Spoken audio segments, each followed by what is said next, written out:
Okay, good. Sound? Hello, sound. Yeti mic to Ustream. We got Mike on Ustream. Checking Facebook. Okay.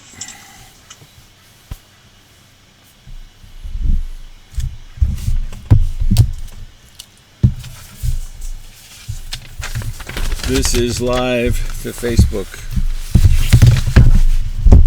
Not my favorite platform on the planet, but I see it on Facebook. You got sound? Yeah. Yes? Yep, sound good. Great. And YouTube?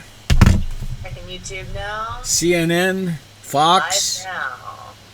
We're going to broadcast live to all stations. Yep, we got them all. Yay! Yay, Tiffany, thank you. Yes. I'm going to mute this and I'll make you a moderator with me. Okay, fantastic. Thank you, my dear. Yes. How do I mute it? Oh, it's this, right? A lot of systems here. Morning, Cricket. Good morning. Robert, you've muted yourself. Yeah. Just so you know. I'm just about to. There we go. Continue with that. More. Make co-host.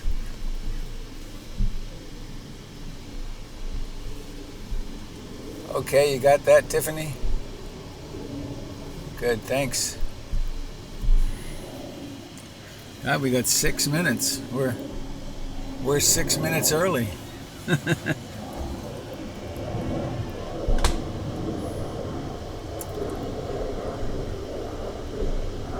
I want to try something here, Tiffany.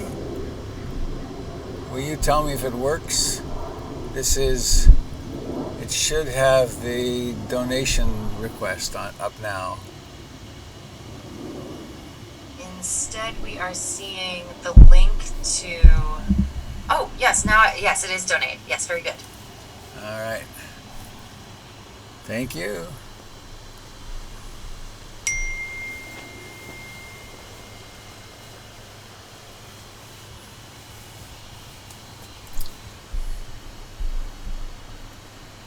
Huh.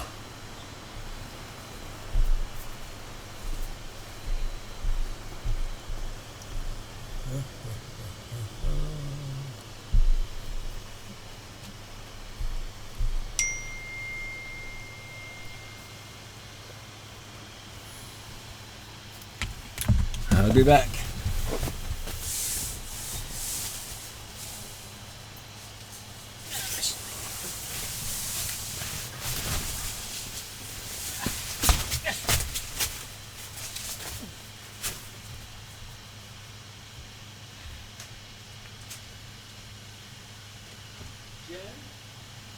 Jennifer, over here.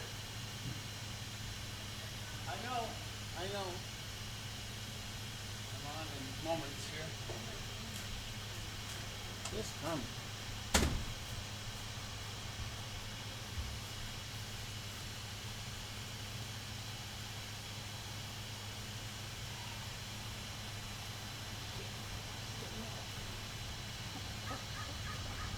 Yes?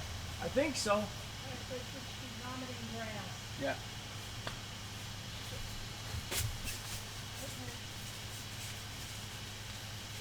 Thank you. Yeah.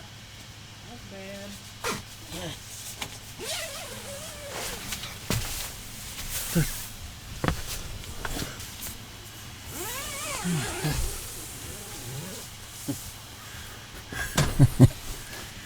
All right.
Kai, hello.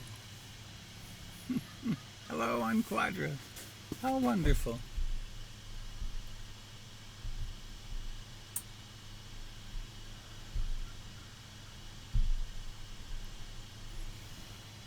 Well,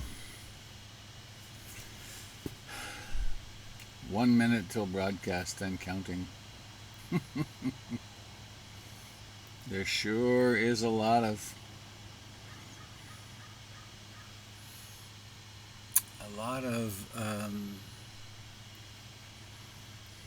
hardware in here, keyboards and screens. Oh, makes me a little teary. Seeing you, my lovely friends. Can you hear the crows? We have a crow's nest built starting over here. We think they've decided to come here because one of my dog Budo always spills his food, and they have a built-in day's worth of food with every meal. So, well,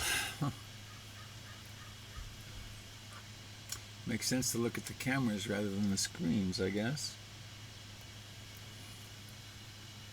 Welcome to the Sunday morning meditation gathering broadcast from the Beaverton studio of the Portland Insight Meditation Community.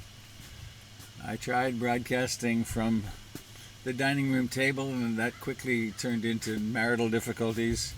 And then I moved to a little shed that we have, and then that led to kind of claustrophobic overwhelm. And now I moved out here to the tent, which is great. It's a little hot right now. The sun is up.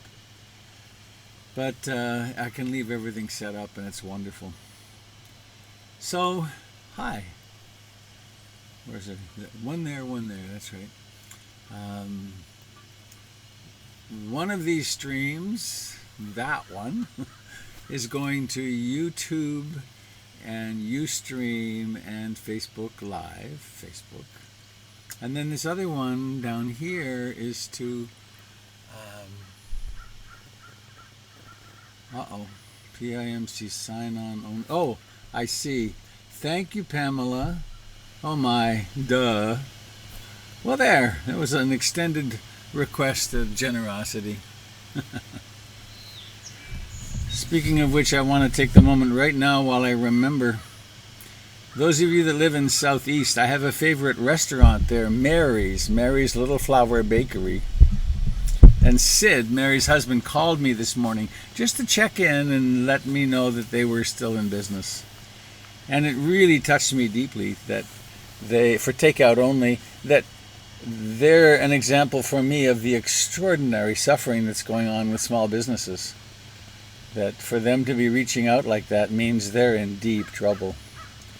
So I have 4 servings of meatloaf and mashed potatoes that they're going to have ready for 1 o'clock this afternoon. So those of you that can get to Mary's, I strongly support that. And your local, any of your local places, if you're willing to go out and so on. So, I want to start with a poem. It's a poem I've used many times in my teachings. It's by Naomi Shihab, and she's one of the handful of poets who have given me permission to use her poetry in this way. It's called Wandering Around Albuquerque Airport Terminal. After learning my flight was detained 4 hours, I heard the announcement. If anyone in the vicinity of Gate 4A understands any Arabic, please come to the gate immediately. Well, one does pause these days. But Gate 4A was my own gate, and I went there. An older woman in full Palestinian dress, just like my grandma wore, was crumpled to the floor, wailing loudly. "Help," said the flight service person. "Talk to her. What is her problem?" We told her the flight was going to be 4 hours late. And she did this. We told her the flight was going to be 4 hours late, and she did this. I put my arm around her and spoke to her haltingly. Shu dua shu bibduk habibti shtani shwe min fedlik. Shu bit shawi. The minute she heard any word she knew, however poorly used, she stopped crying. She thought our flight had been canceled entirely. She needed to be in El Paso for some major medical treatment the following day. I said, No, we're fine. You'll get there, just late." "Who's picking you up? Let's call him and tell him." We called her son, and I spoke with him in English. I told him I would stay with his mother till we got on the plane and would ride next to her, Southwest. She talked to him. Then we called her other sons just for the fun of it. Then we called my dad, and he and she spoke for a while in Arabic and found out that, of course, they had 10 shared friends. Then I thought, just for the heck of it, why not call some Palestinian poets I knew and let them chat with her? This all took about 2 hours. She was laughing a lot by then, telling about her life, answering questions. She had pulled a sack of homemade mamoul cookies, little powdered, sugary, crumbly mounds stuffed with dates and nuts out of her bag, and she was offering them to all of us at the gate. To my amazement, not a single person declined one. It was like a sacrament. A traveler from Argentina, a traveler from California, the lovely woman from Laredo were all covered with the same powdered sugar and smiling. There are no better cookies. And then the airline broke out the free beverages from huge coolers, non-alcoholic, and the 2 little girls for our flight, one African American, one Mexican American, ran around serving us all apple juice and lemonade, and they were covered with powdered sugar too. And I noticed my new best friends. By now we were holding hands. My new best friend, by now we were holding hands, had a potted plant poking out of her bag, some medicinal thing, with green furry leaves. Such an old country traveling tradition. Always carry a plant.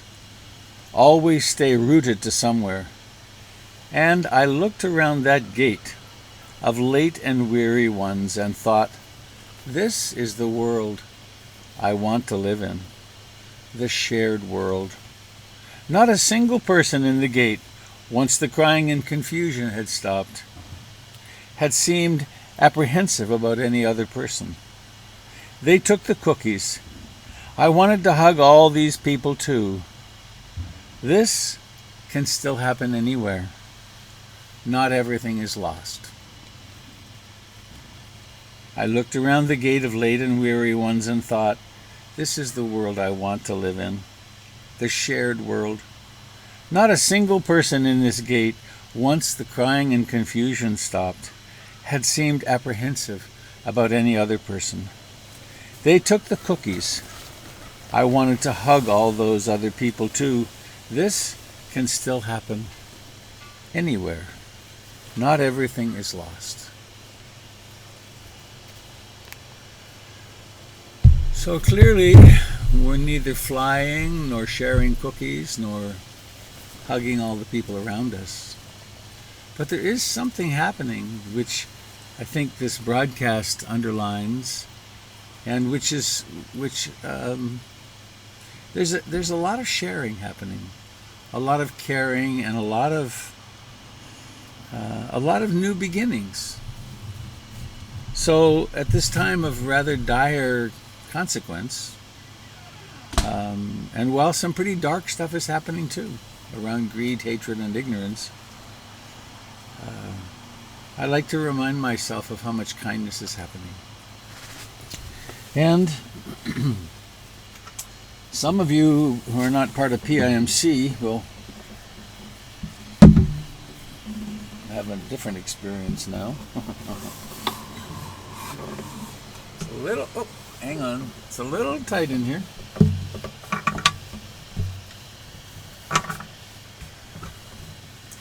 In what shall I take refuge during this time? In what shall I take refuge in easier times? Clearly, health is no place that we can trust for long. Wealth, power, travel. Where do you take refuge? Substances, shopping. So I suggest, as the Buddha did, we take refuge in being awake. And in that being awake, taking refuge in the basic laws of the universe. The laws of physics and chemistry and medical discovery and the law of karma. That our actions have results. And refuge in the Sangha, the community. Those of you on Zoom, there's 55 of us on Zoom. Who knows how many on the other media. And we're focused in one direction. The direction of training our hearts to be more awake and more loving and to suffer less. So I invite you to join me with this. Oh, hang on. There's a way I discovered to make the sound a little better on Zoom. YouTube may be better already because of the better microphone. I take refuge, join along with me if you want, in the Buddha, the one who shows me the way in this life. Namo Buddhaya, Namo Buddhaya, Namo Buddhaya.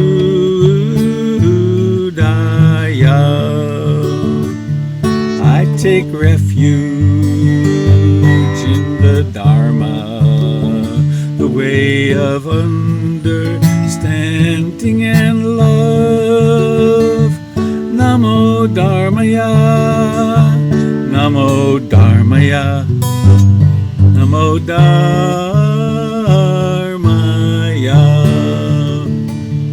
I take refuge in the Sangha, the community of mindful harmony. Namo Sanghaya, Namo Sanghaya, Namo Sanghaya.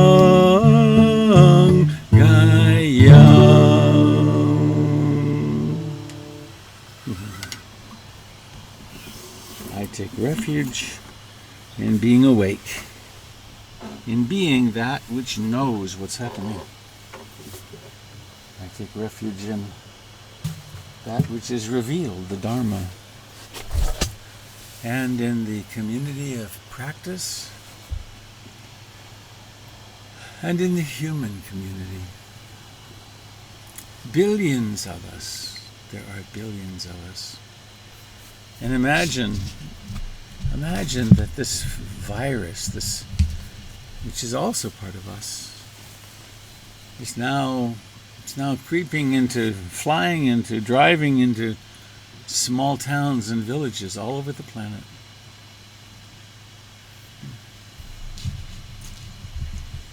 And I want to say this now too, in case some of you leave at some point. There are acts of extraordinary generosity happening. I was reading yesterday about how Bill Gates and the Bill Gates Foundation, he and Melinda, are investing billions of foundation dollars in 7 research facilities around the planet, the ones they think have the best chance of creating a vaccine. And not only are they investing in the research, but they're building the factories for the production. So there's high-speed construction preparing to get that vaccine out to the billions of us that need it. And they know that only 1 or 2 of them will be useful, but they're throwing all that wealth, bless their hearts, at trying to help humanity, which has been a very big part of their legacy in recent years. So, I'd like to say, help is on the way. So let us help ourselves now by training our heart minds, coming home to this moment, here now, wherever you are, from Doha to the Yukon to here in Portland, to the beach. We sit together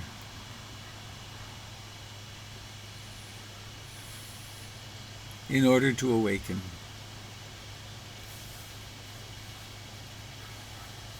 To cultivate mindfulness and concentration.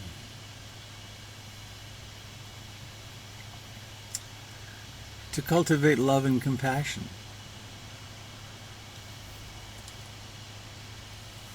And we practice to reduce and eliminate our own suffering, and in so doing to reduce and eliminate the suffering of all beings.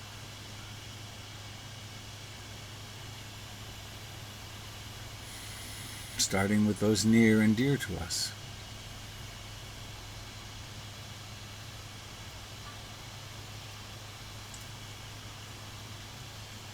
As recommended by the Buddha, let's take a moment to conjure up gratitude.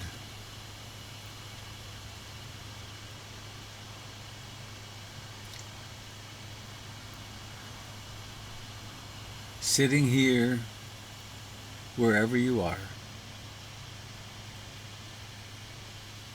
How fortunate to have a place to sit. A warm place, probably.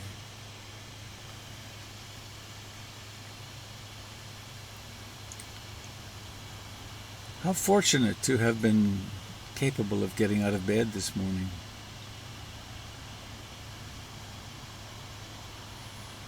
Probably had some nice breakfast.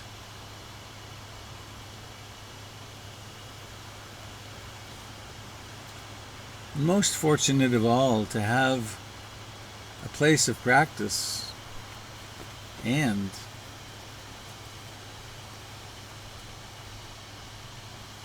the Dharma itself.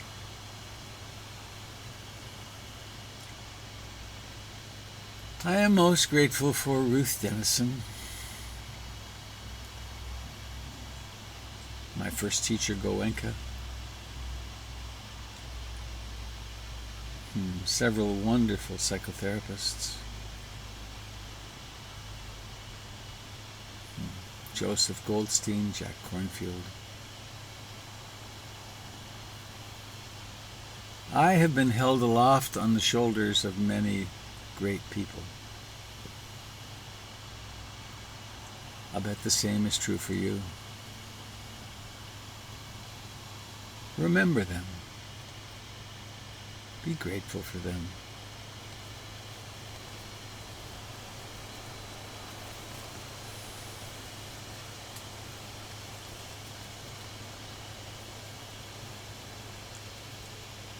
And coming home now to this body that sits here.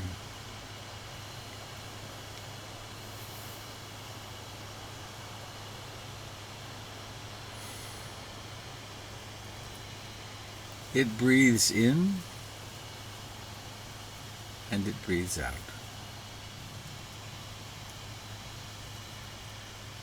You don't have to breathe it.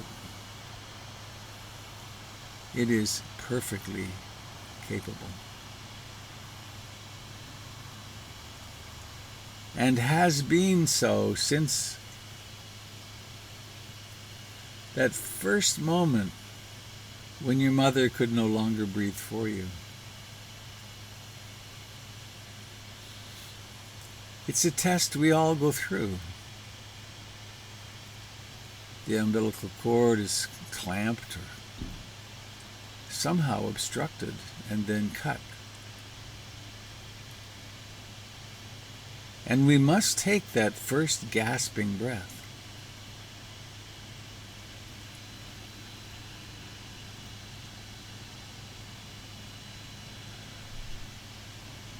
Ever since then,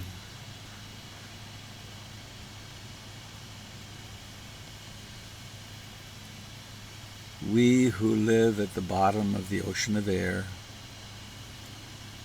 have been breathing in and out.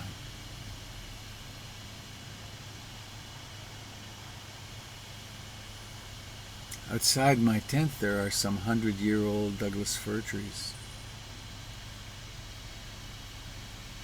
They evolved along with us to use the carbon dioxide of our exhaling and to replace it with oxygen.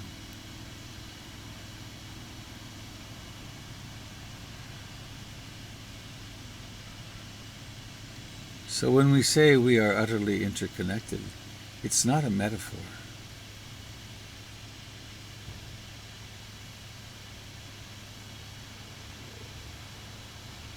So come home, dear friend, to the fact of breathing in and out.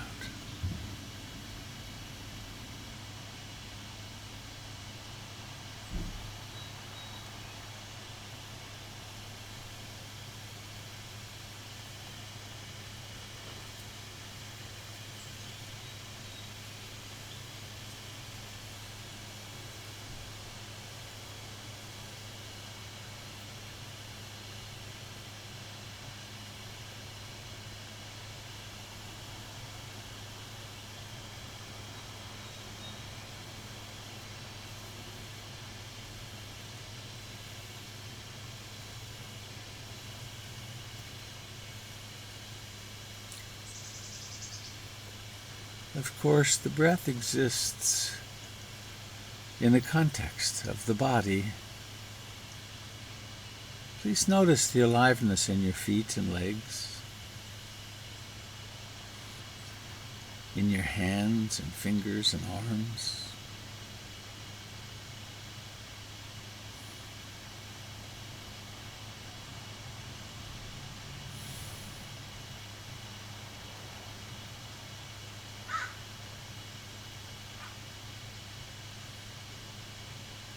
Notice the life in your face.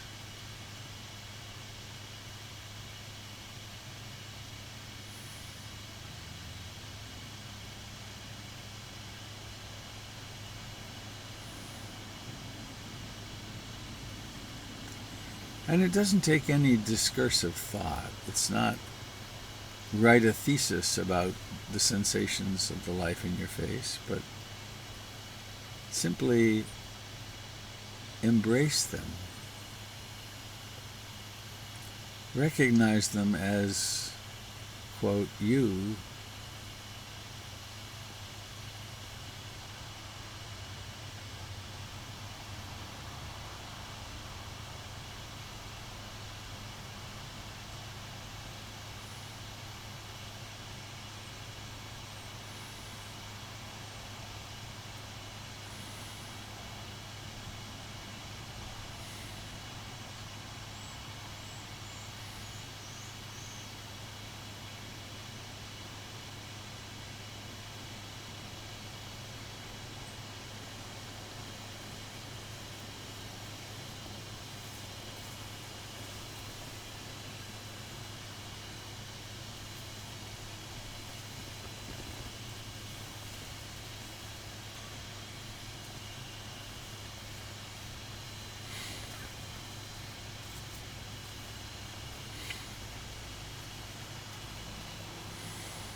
and of course the mind has its own agendas. The mind will conjure up trance states of the past, of the future.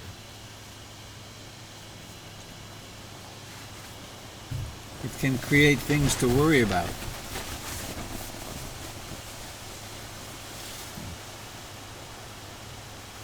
And there are some things that are worthy of attention. But to live in that anxiety and that hypervigilant is not helpful. It's not survival supportive, actually. Learning to live in the present moment is what prepares us for life. So being aware of your whole body.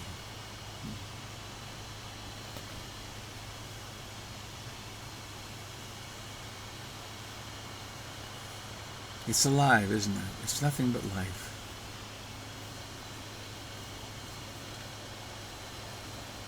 All the way from your toes to your pelvis to your neck and shoulders and chest and face and arms and hands.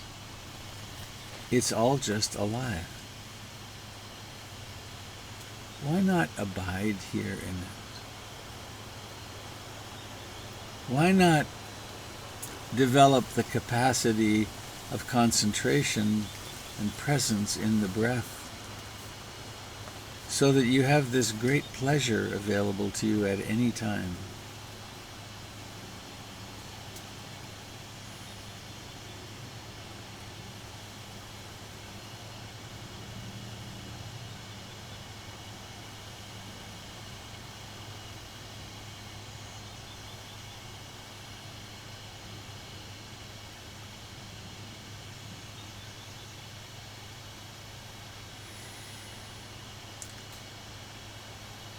Each breath has a beginning.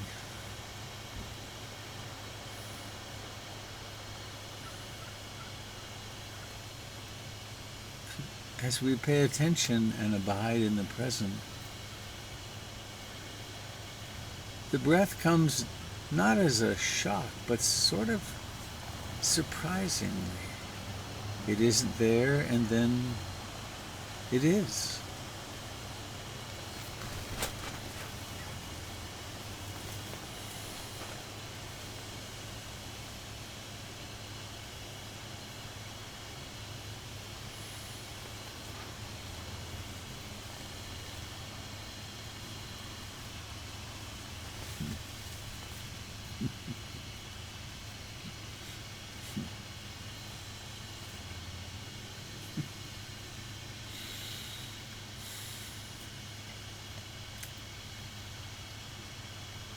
And in addition to thoughts, there's the mood, or the feeling tone. There might be emotions.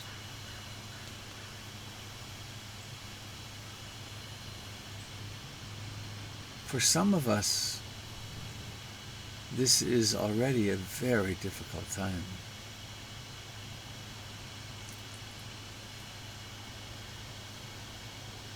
Having to withdraw from our usual activities and being socially isolated and unable to distract. For some of us, this is really like a retreat, in that it opens up the doorways into the deeper experiences, earlier traumatic experiences even earlier in our lives. And so we can find ourselves really struggling. You can still meditate if you're struggling. Just notice struggling. Notice the fear or the sadness or the loneliness or the anger.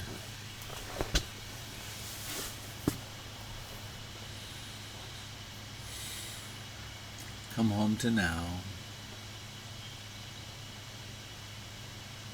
The breath is breathing itself. Thoughts are thinking themselves. And using the breath as a guidepost for yourself. breathing in and knowing it.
Remembering to remember to be present.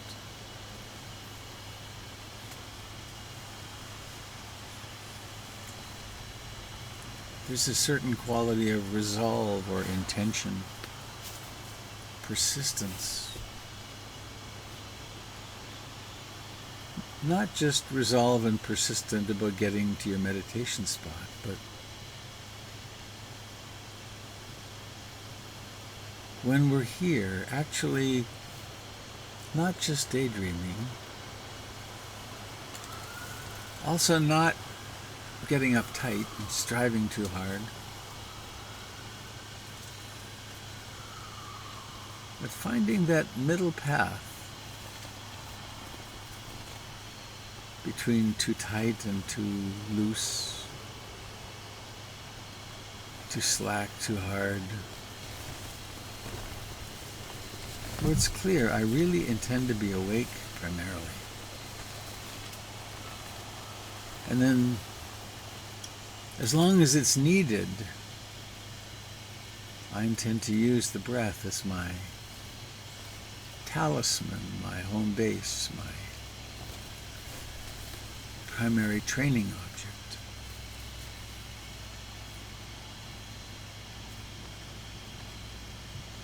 Coming home and being intimate with this sensation of breathing, like all those people at the airport gate in the poem. Daring to know one another, daring to receive. How daring can you be with the sensations of breathing? How intimate?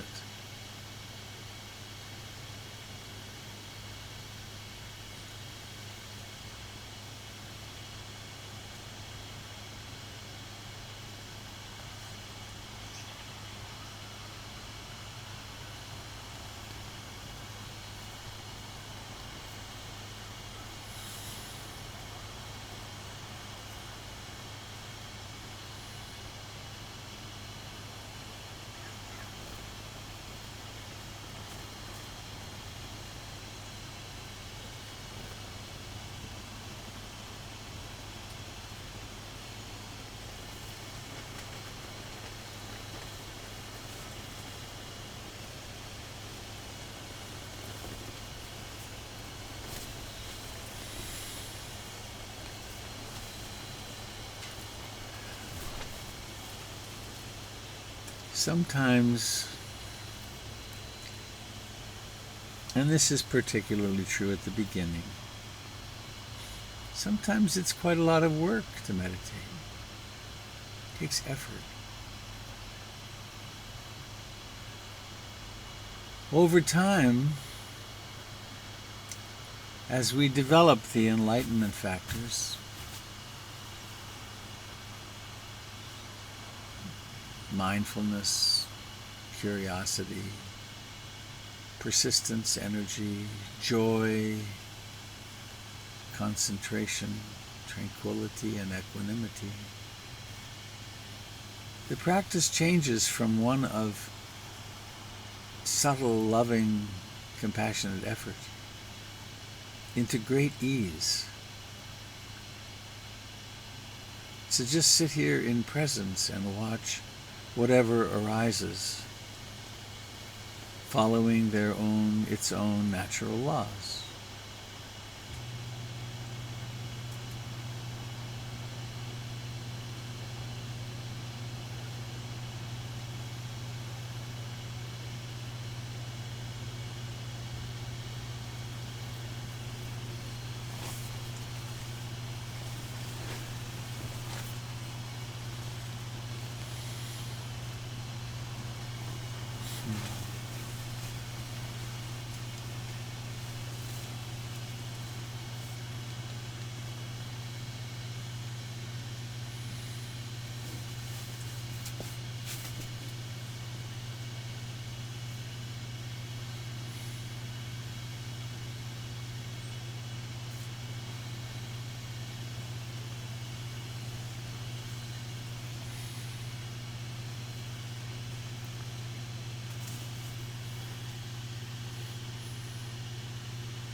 The great Thai forest master Ajahn Chah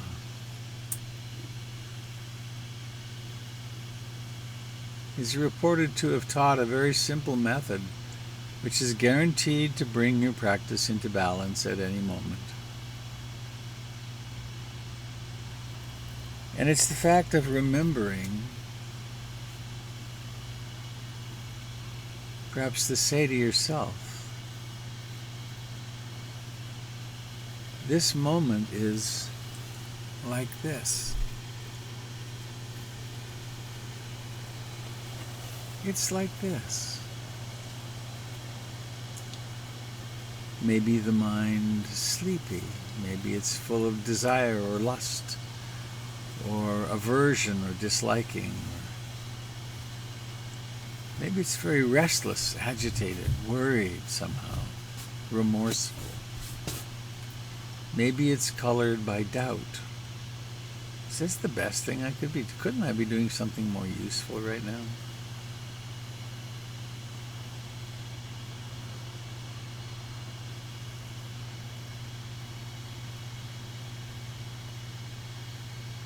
Could be colored with emotions. Could be tumult of emotions. Or it could be great peace and ease and abiding love or compassion.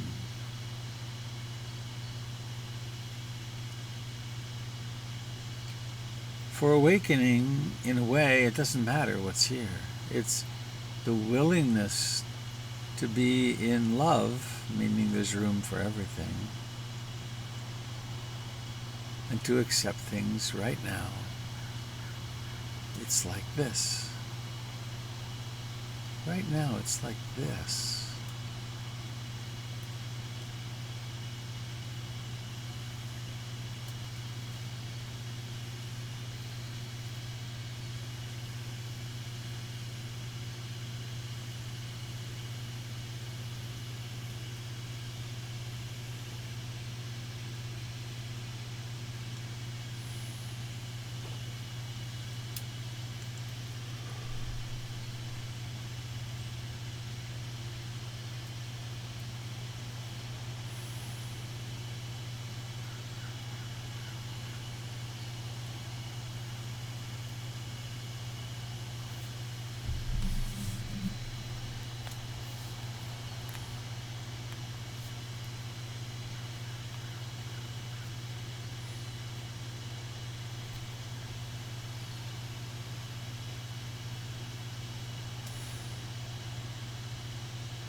In this style of awakening practice,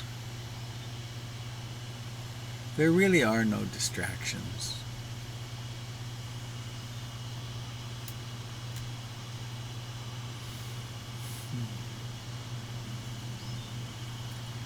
If there are sounds that come into being, including this voice,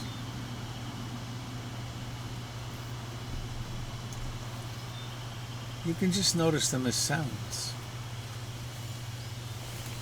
They all teach the same lesson. Experiences come out of nowhere or everywhere. They come at the 6 sense doors: the eye, the ears, the nose, the tongue, the feeling body, and the mind. They persist for some time and then they disappear. It's always the same song of impermanence.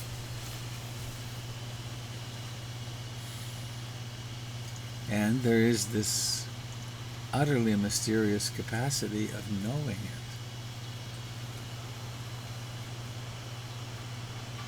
How do you do that? I have no idea. The fact is that it's real, it happens. And it's cultivable. We can cultivate that which knows more and more.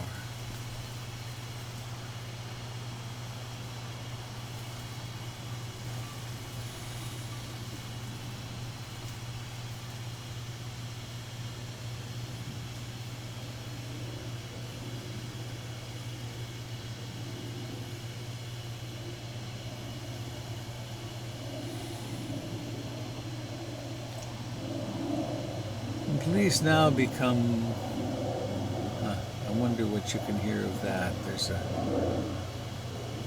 silver tube full of humans passing overhead, relatively low. They used to do this many times a day on the way into Portland's airport.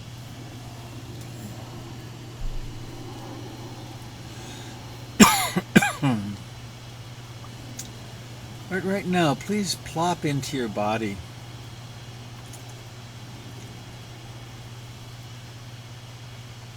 How fully dare you incarnate?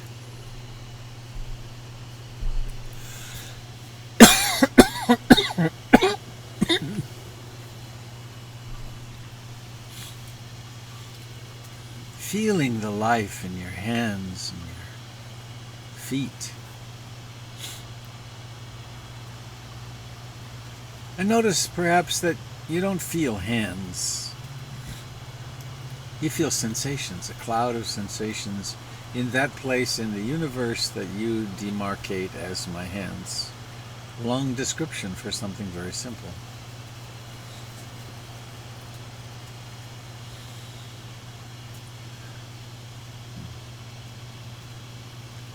Notice deeply the pressure of your body on the chair, the floor, the bed, the cushion.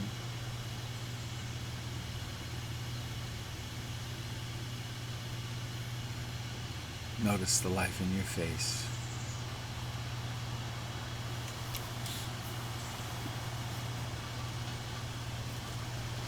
Notice where there is warmth and coolness.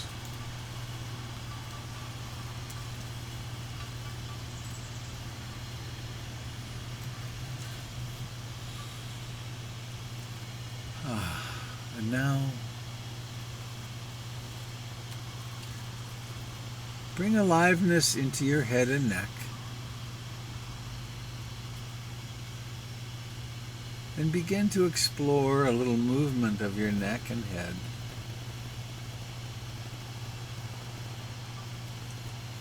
Awareness of the sensations that are here.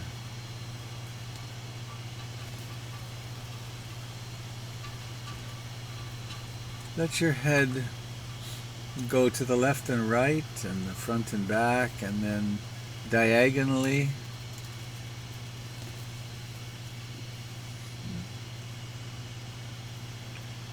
When you meet a place of a little bit of more tension, resistance, push a bit further, very gently. Not so much push as allow.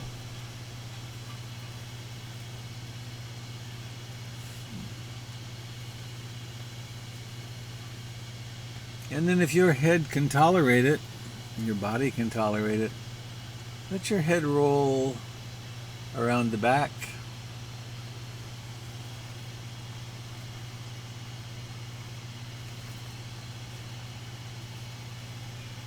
All the way to the front and then across your chest, but do it slowly enough that you can actually feel every movement.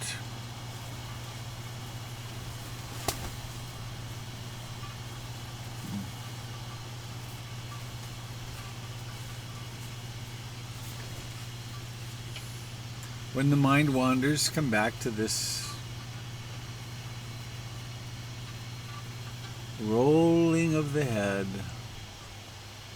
which actually we experience as a proprioceptive sense, but also any of the places of tightness kind of call out rather brightly.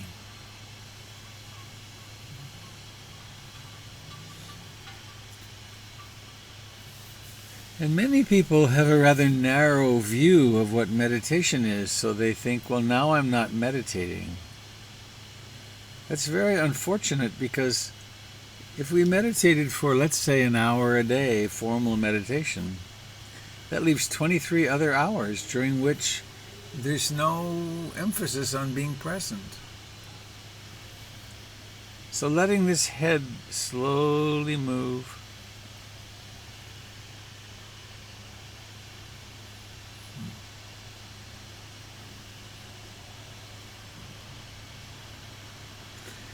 and if you find yourself moving fast and unconsciously, then we notice that. And then we stop and become apparent, become attentive again, intentional.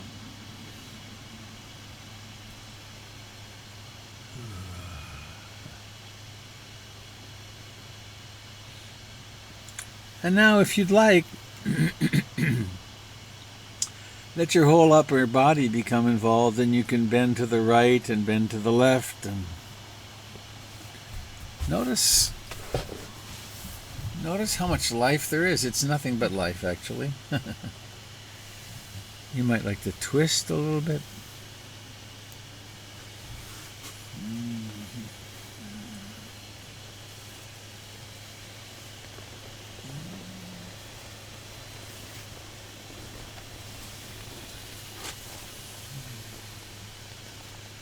Twisting, bending, stretching to the back, leaving your eyes closed for now, if you can.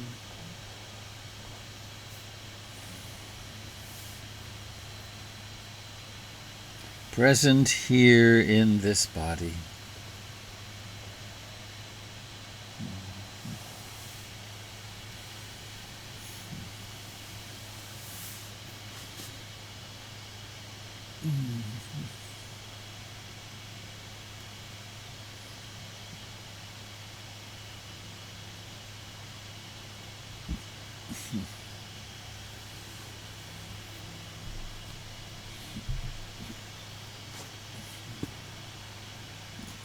And now letting your arms become involved. We move into more fluidity and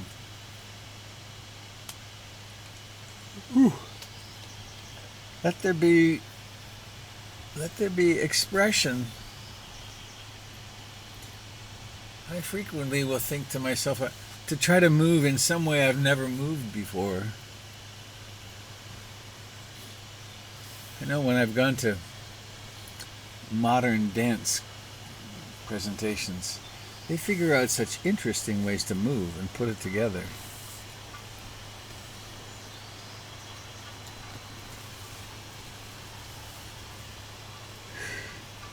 And then, if it's not too complicated, well, maybe we should bring this movement ever so gently to a close, to a stop.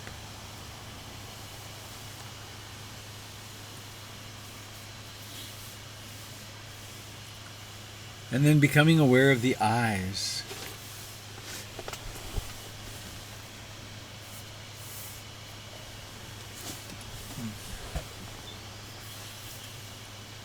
And then letting your eyes, or better yet, noticing the intention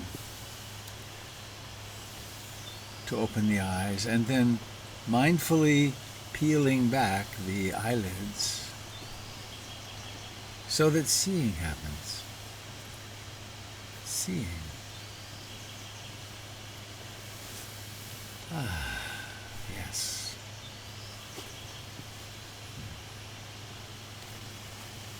Seeing.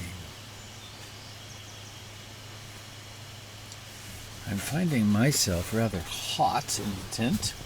I'm going to unzip the door a bit. Ah. Come on, door. It's a weak point in the design of this tent.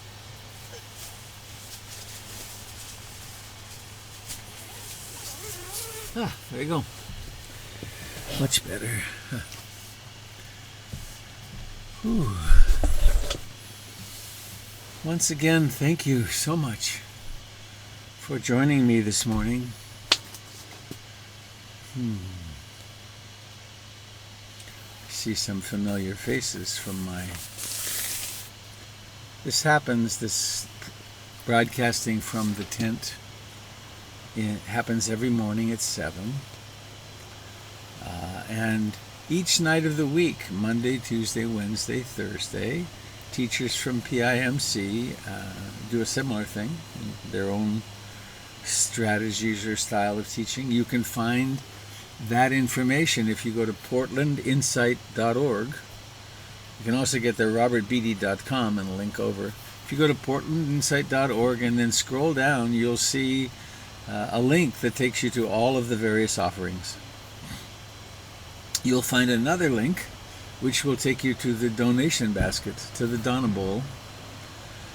And generosity is an important part of what we're learning here, to be generous with ourselves and each other and with reality. And so, I want to say one little thing. Many of you have seen this little demonstration. See this Sharpie? Notice what happens in you when I do this. It's mine. Feels kind of yucky at this end even. It's like, ugh. So if I were to say instead, see this Sharpie? If you need it, I'll send it to you. But I think you get the point that there's this closing downedness that we do, which has to do with selfishness and fear. So I encourage you to help support this. At this point, it's more than the broadcasts. It's also keeping the center going, and because we're going to be going back there, and it's a beautiful place. I was there yesterday. I've been working there,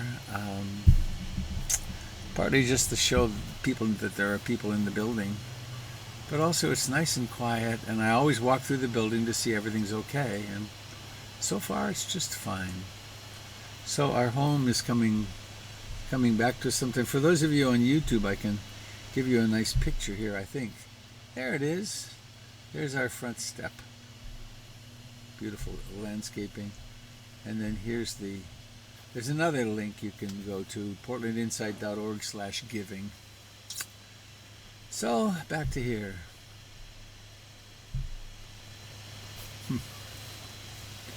Hello, everybody in Zoom land. Give me a little wave so I know. Oh, there you are. Ah, there it is. You're really there. Oh, Ross. Let me see. Someone had a hand up. Maybe just unmute yourself. I want to speak for a moment and then go back to, I want to give a little talk here. Where are you? Oh, hand down. Okay. A short-lived hand.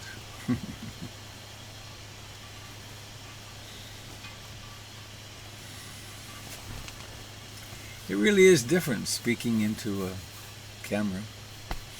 It's very helpful that those of you that have your cameras on so I can see you. Hi. How nice.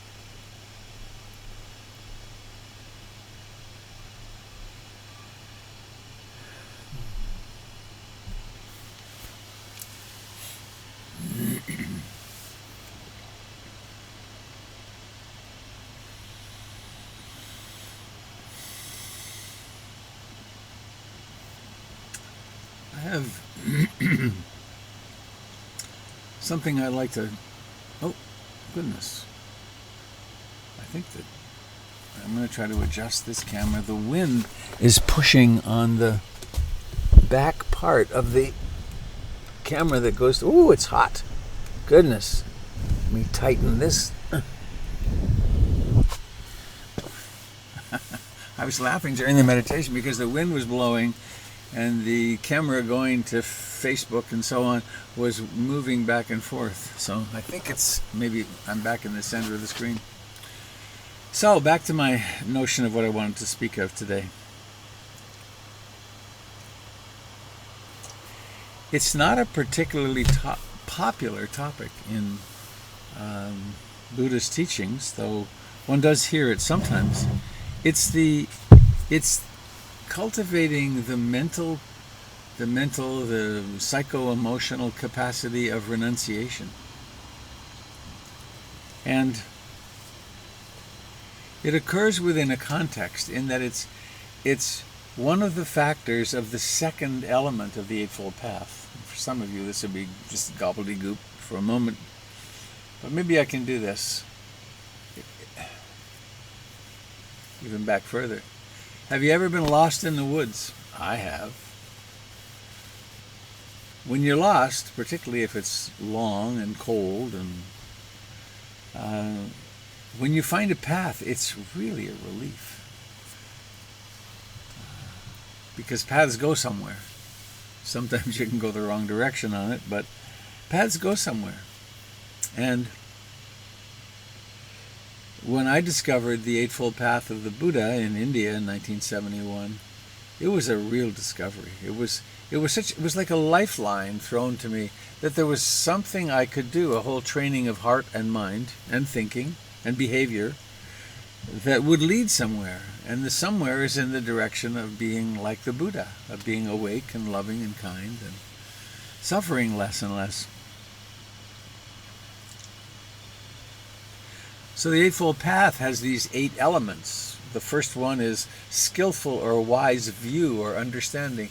It's really attending to what one's worldview is, because it's through our worldview that we see the world, and that's how we then behave and make sense of things.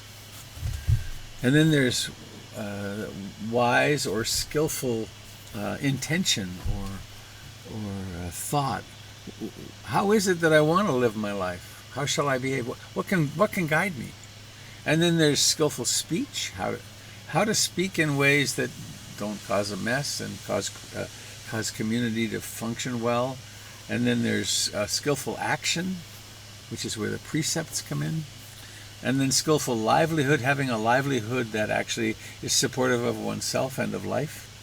And then over here there's skillful effort. What efforts can I make in my life that actually work? And then skillful mindfulness, the 4 foundations of mindfulness. And then wise or skillful concentration, training the mind to be concentrated. The common word used for the Eightfold Path is right. And it's not so much as in right and wrong as in if you want to be happy, it really is skillful or right or correct to practice being generous rather than greedy. So this reflection I'm offering today has to do with this significantly with the first and second factors of the Eightfold Path: wise view and then wise intention. How shall I act? How shall I think in order to direct myself? I'm having a little distress actually at the moment. There was a sound over there that I thought might become a problem. It's not. Good. Oh, there it is. I hope you can bear with it. I will do my best. My recording studio has very thin walls. So renunciation.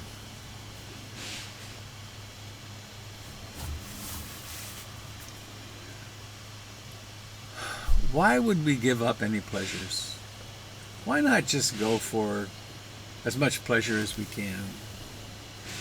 And we see the fruits of that in the environmental challenges on the planet, that we've been consuming more and more and more, thinking that, well, a bigger house, a bigger car, a bigger this, a bigger that, more vacations, more fancier clothes, that this will actually bring us happiness.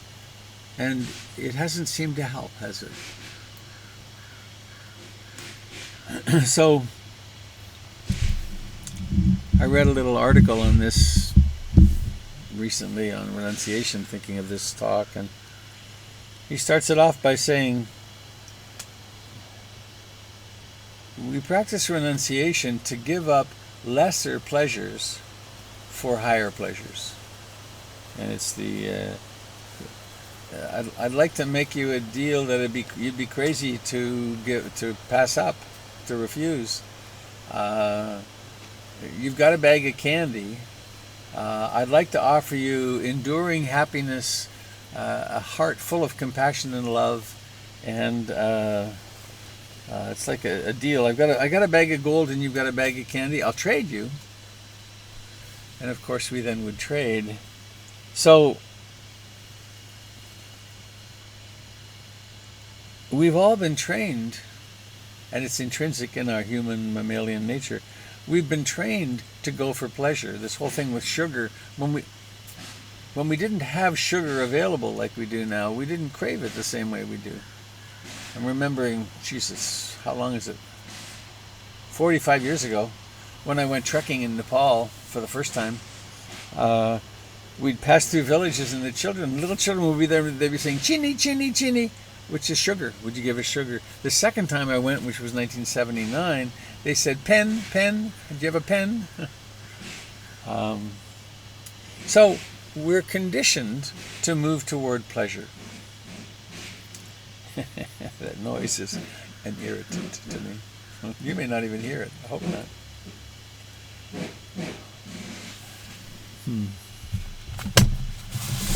So,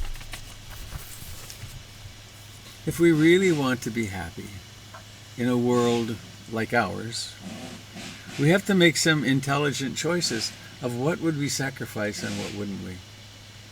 And I thought this might be relevant for right now, because we are being called upon with this stay-at-home business to make a lot of sacrifices. We're not going out to movies. We're not congregating. We're being thrown back on our own resources. This is an amazing way we stay in contact. And without this, it would be really even more challenging, wouldn't it? But one of the things that renunciation illuminates is our attachment to pleasures. And it isn't so much, the pleasures themselves are not the problem. The problem is that we create a self that is attached to and clings to the pleasures, and then when they go away or when they're not available to us, then we suffer. Which makes me want to go to the wise understanding, the foundational equation of the Buddha's teachings. Are you suffering? Yes.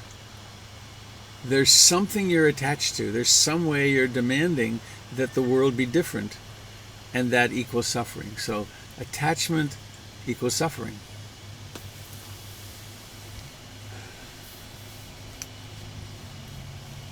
So when we are, I invite you now for a moment to think about some way you're suffering in this time of the coronavirus. Be as articulate as you can. How are you suffering? And then, what is it about the reality? How are you suffering? Or that's not right. What's causing the suffering? I would propose it's you want something to be more pleasant, you want some discomfort to stop, or you want this damn thing to just be over with, and I'd like to become at the end of this epidemic. Now, having these reactions, of course, can be very helpful in that it propels us to do things. But sometimes we can't do anything. One thing, I mean, it does appear as though we are, quote, flattening the curve in a variety of places, including Portland, San Francisco as well. And so there's something we can do, but if you think about the suffering that you're experiencing, does it in fact have a cause, which is in wanting something to be different? So there's a little quote here, if I can find it, I wanted to read. It's from that article I mentioned. Opening up. Here it is. It's at the very end.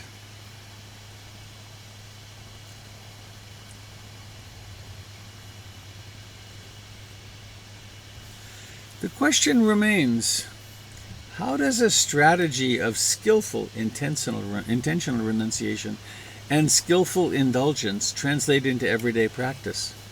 People who ordain as monastic take vows of celibacy and are expected to work constantly at renouncing sensual passion. But for many people, this is not a viable option. The Buddha thus recommended that his lay followers observe day-long periods of temporary renunciation. 4 days out of each month, traditionally on the new, full, and half-moon days, they can take the 8 precepts, which add the following observances to the standard 5. Celibacy, no food after noon, no watching of shows, no listening to music, no use of perfumes or cosmetics, and no use of luxurious seats and beds. Oh dear, there goes my Tempur-Pedic bed. The day is then devoted to listening to the Dharma, to clarify right view, and to practicing meditation, to strengthen right concentration. Although the modern work week can make the lunar scheduling of these day-long retreats impractical, there are ways they can be integrated into weekends or other days off from work, or times of coronavirus. In this way, anyone interested can, at regular intervals, trade the cares and complexities of everyday life for the chance to master renunciation as a skill integral to the serious pursuit of happiness in the truest sense of the word. And isn't that an intelligent choice?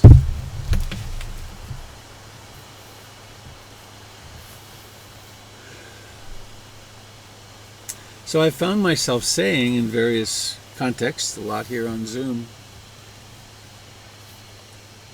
we can turn this time of COVID-19 into a retreat. And I think central to that is in a certain way, a willingness to accept and look at the suffering that's being caused by the fact that we can't follow our usual pursuits. And there's another thread that's really important. We really need pleasure. So much of what we do in our consumption mode is we seek pleasure. We seek pleasure, we seek to avoid discomfort.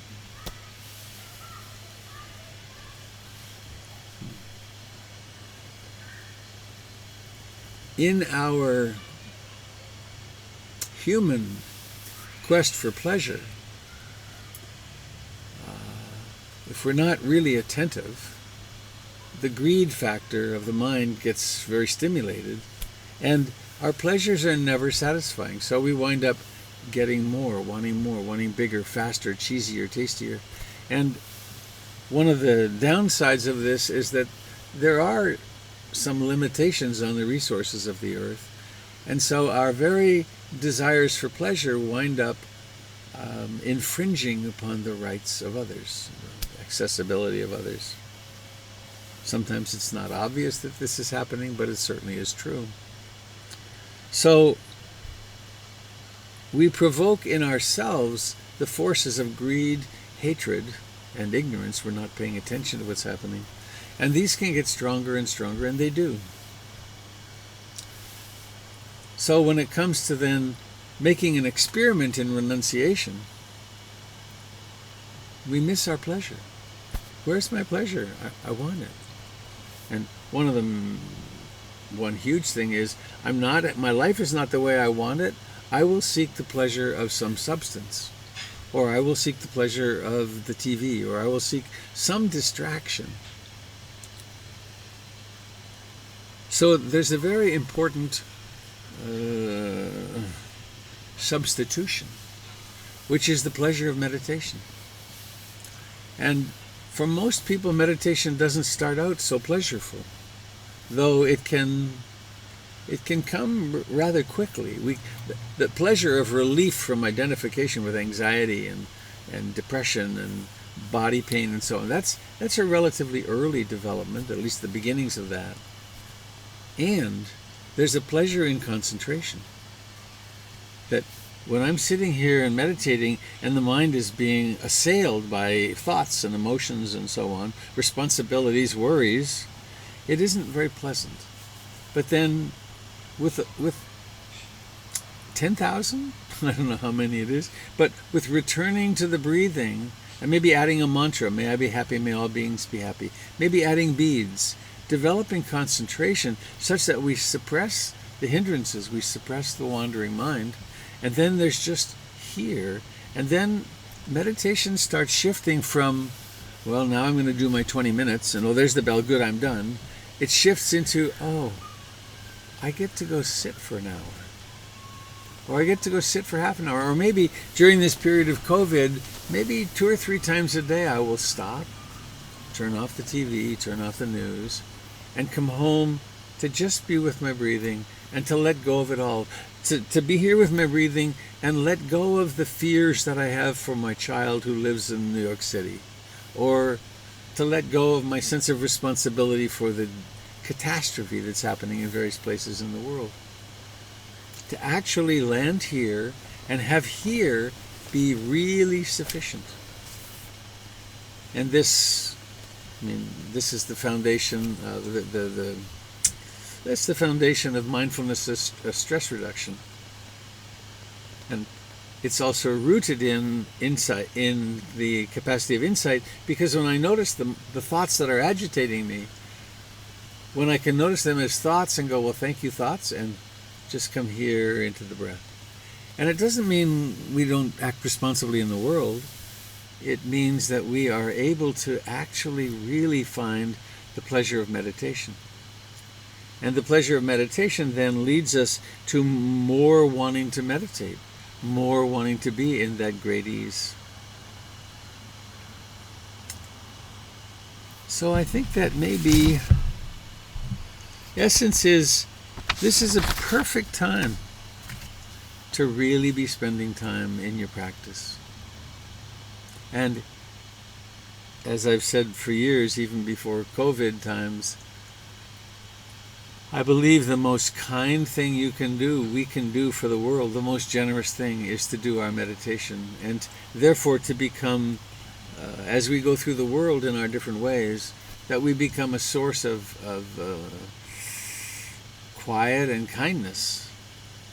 Because if we can't get out of our own worry, if we live in worry, or I'm going to fix this, I'm going to desperately do something, if we can't get out of that, then our every interaction is colored by that. Whereas if we can move into greater ease and realize the practice of equanimity, this is the way of the world. This is not the first pandemic, and it won't be the last. These kind of things happen in different ways around the world all the time. So, I think I want to just breathe for a moment.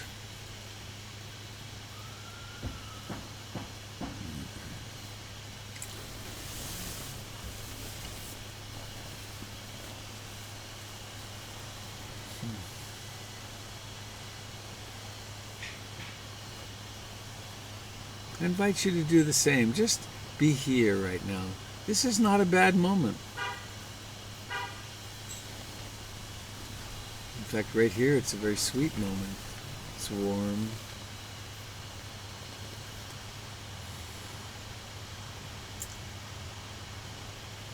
So what I'd like to do now, I'm going to ask those of you on Zoom if you have anything you'd like to share or a question you'd like to ask to do that. And those of you on the other systems, I invite you to stay tuned. And I hope you'll be able to hear the Zoom sharing. I'd like to figure out a better way to do that than I am. Yeah, and we'll go probably till noon. Let's see what happens. Oh, great. Tiffany just texted me. She can relay the chat information. That'd be great. Do you have anything you'd like to share now, Tiffany?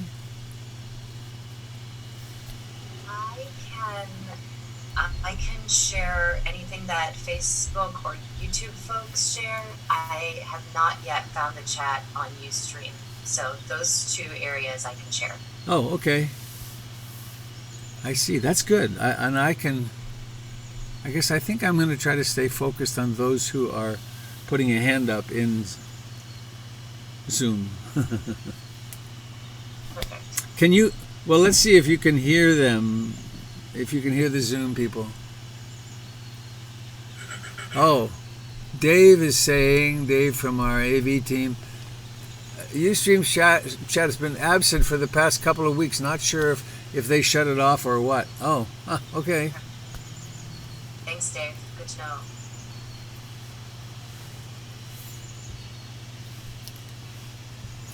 I think I'm going to change this microphone to a broader pickup.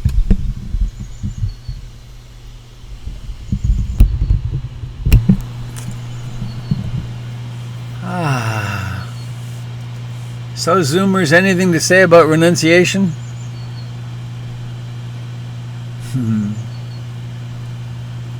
Or anything else? Hey, Robert. I hear you. Hi, I'm sneaking up behind Tiffany. It's Bryce. Hi, Bryce. Hi. Just something kind of came through as an image with returning to the breath as the moment of now, or the present moment. Yeah. And as you were speaking of how thoughts take us to the past or to the future, I sort of saw my breath going in and out, almost like an EKG, like a heart monitor. Like the following, I could almost see it as because as soon as a thought happens, it's already in the past. And so seeing the breath coming in and out as almost like an image of an ongoing line of now. It was really helpful. It's the first time I've really connected to that returning to the breath notion. Huh. And I'm a visual person, and it really helped me to think of it that way. Thank you.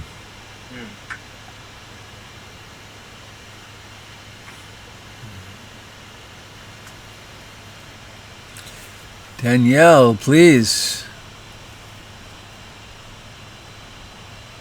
unmute yourself and maybe I need to. Let me go there. I got it. Okay, great. Good morning, Robert. Bonjour. Bonjour. Good morning, everybody. I just want to know, I really was interested by the article, part of the article that you read about the day-long period of renunciation. Yeah. Great time for this. Could you, are you gonna write that somewhere in your blog or on? I can put that on the blog, which is portlandinsight.org/blog. Yeah, I know where your blog is. Yeah, but I'm saying that for everybody else. Oh. I forgot you were not only talking. Okay, thank you, love you. That's a nice thing, isn't it? To forget that. It's like, hi. We have to be careful what we say, though. Okay. Thank you. Bye-bye. Danielle is talking to us from Quadra Island up in Canada. A beautiful corner of the world.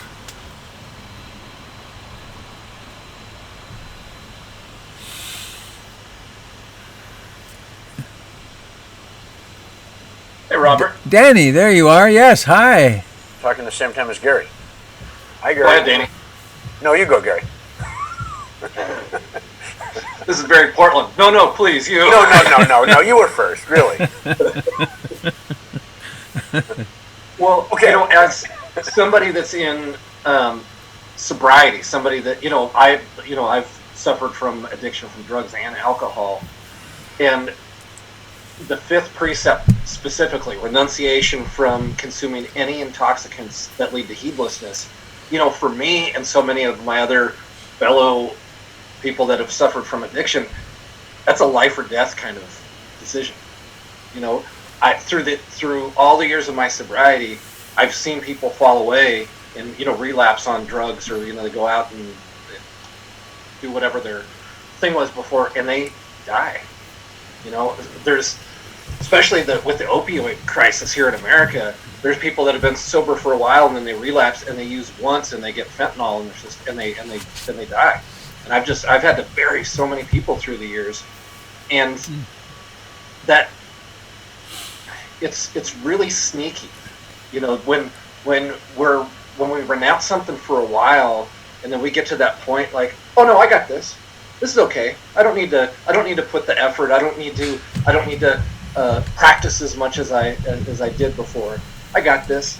And it's and it gets really sneaky, and as humans, I think we're masters of rationalizing anything, right? Mm-hmm. Oh, I deserve this. I could do this. I could do this just one time, and then I won't do it again. That kind of thing. And so that's the kind of thing for those of us that suffer from addiction. It's it's a matter of life and death. The other thing that for me, it's so much easier with all the precepts. I could probably, I've thought about this through the years, I could probably drink a glass of wine here or there, but it's so much easier for me to just put it aside. Take a hardline approach of the fifth precept. I don't want this. I don't need this. I don't want to consume something that leads to heedlessness, to mindlessness. But with all the other ones, with harmful speech, it's just easier to be truthful. It's easier to be nice to people. It's easier to not cause harm. And so, and there's a line that I think Ananda said in the suttas that, after enlightenment, the monks, I think maybe he was talking about him and the Buddha specifically, but their hearts leaped at the idea of renunciation. Uh-huh. Like, oh boy, I can renounce hatred, greed, and delusion. Right. I can renounce my conditioning. I can renounce my reactions to the world, my unskillful reactions to the world. And so, it doesn't have to be this bad thing. It doesn't have to be this wet blanket on our existence. It can be this thing that not just protects us, but something that our hearts can leap towards. Makes me think that the skies over India are clear. And the skies over China are clear. Someone said on the Zoom thing the other morning that there are dolphins in the canals in Venice for the first time in the longest time. And so industry is really taking a hit. And what does it reveal? It reveals a healthier world. But it's such a difficult thing, isn't it? And in this time when we are forcibly, in a way, not able to do much of our pleasure seeking in the outer world, the notion that I have is that we can intentionally agree with that. It's like, okay, I'll renounce that. I'll renounce it. It's not I hate that. But I will allow myself to be without that and see how happy I can be. And then I guess what remains to be seen is when we do manage to get back to being more, quote, normal, how will the world be? And how will we be? Quite an interesting experiment we're engaged in. Thanks, Gary. I was very touched when you talked about burying people. To have friends who then go out and use and disappear. That's hard. unfortunately, in being in recovery, it happens all the time. Yeah. Just had to. The guy who tattooed most of my hands, Right. he, and he's not a heroin user, but I guess he had he went out and partied or whatever, and died. He's a very close friend of mine, and it's heartbreaking. Yeah. So, Danny, you still there? Yeah, I had a question of something I'm missing, which is Jim's mindful movement. And is there any reason or way that we could reincorporate that into the Sunday? Is that a technical issue that we Well, can't? it's a technical and geographic issue in that we're broadcasting to Ustream and also to this. And if Jim could come in and do movement in this, and then nothing would be happening on Ustream or YouTube for that time. All right. So I'll just have to renounce that for now. Well, unless we can figure out how to do it, I don't know. But I actually meant to talk to Jim last night about that I couldn't see any way to do it unless we leave this, maybe we end this. I don't know how to do it. So, thanks. We missed you, Jim. Jim does teach on Monday nights. Okay. And I think I'm sure he does some movement there. Are you there, Jim? Yes, I was just going to say that I have a very narrow, office space, so I can do a lot of forward and back. But it's not the same as being at PIMC with that spacious feeling in the building itself. But I overcame it yesterday during the retreat. At one point I discovered that I wasn't thinking about being squeezed into a box. I was just feeling the flow, and if I can communicate that, I think that would be healing for me and healing for everybody else. I'm going to incorporate more of it on Monday nights. While I remember,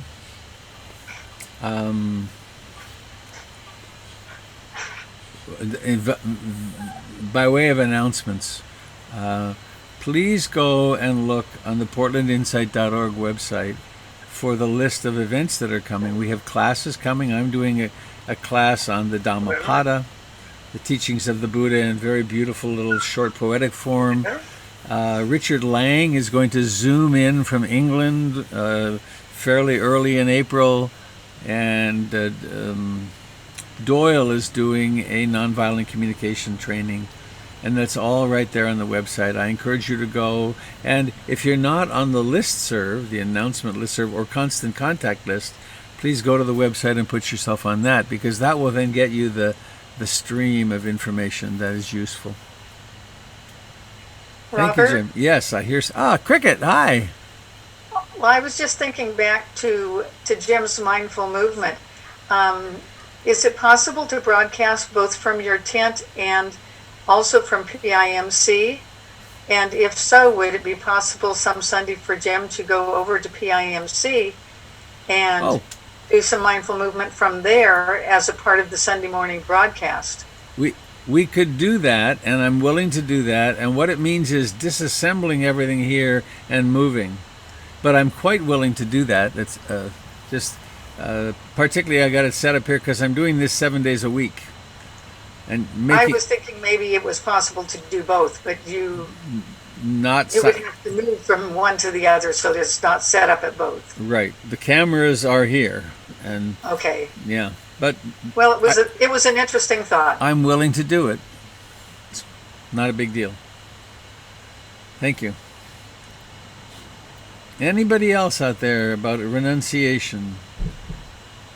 And thinking of you folks that are out there on YouTube and Ustream, and hope this is of use to you too. Robert, this is Jim. When I was listening to Gary's comments about renunciation, I thought about a teaching I got from somebody somewhere in the last 20 years that made renunciation equivalent to simplifying. Instead of focusing on renunciation like it's one of the 10 commandments, simplify the life and say no to X, Y, or Z, and then watch how the joy and the freedom from suffering just bubbles up. Nice. Just changing from renunciation to simplify. Nice. So, I wrong. think David Morrison has something to say. Thank you. Thanks for monitoring. Dave, you there? Hi. All I was going to say is just that, Jim, when you did just like a little bit in your chair the other day, it was just for a few minutes. Just simple hand motions, it made a huge difference. So any little thing. I didn't understand exactly what you meant. Oh, I'm sorry. The other day when you switched, they switched, so you were leading after Robert went to his meeting. Oh, that's right. And you just did a little bit sitting there, and so we were just doing some arm motions, but it made a really big difference. And personally, with how I felt at the end of our session, there was and it's possible. It's possible, I think, to do a little bit of that with a lot of verbal cues that might translate into the Facebook and Ustream world, but I'm not sure. That's a question.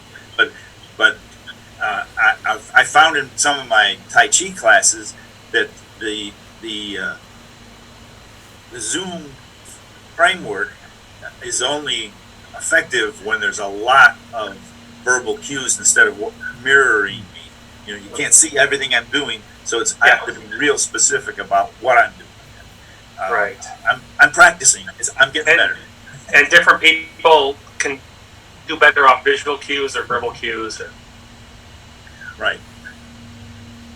But the last thing I'll just say is that I have several practices, but I still need to be reminded to move.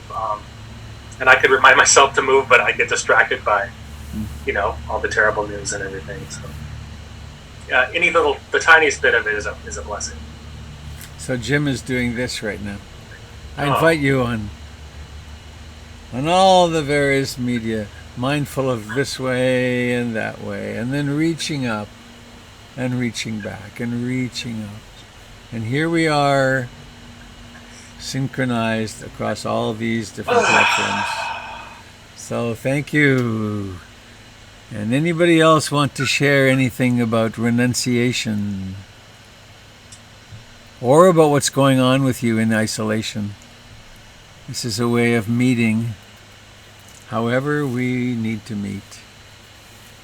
Just wanted to add this, Robert. Coming to, is that Danny? Yeah. Okay, Danny. I just wanted to share, I think I sent this to you, Robert, but I thought it was really nice, and it is about renunciation. And it's from the song Turn, Turn, Turn, written by Pete Seeger, from Ecclesiastes 3. There's a time for everything and a season for every activity under heaven. A time to weep, a time to laugh, a time to mourn, a time to dance, a time to scatter stones, and a time to gather them, a time to embrace, and a time to refrain from embracing. And my cousin who sent this to me added, we are emphatically in the time to refrain from embracing. That's true. But we must remember the time to both laugh and dance, lest we lose the vitality that makes us human. Wow, nice. Thank you. Great song. It was Pete Seeger, actually, who put that to music. Yeah. The great Pete Seeger. Thank you. So I'd like to invite some of our quieter voices, in particular the women and others of different gender identity. Anything you'd like to share?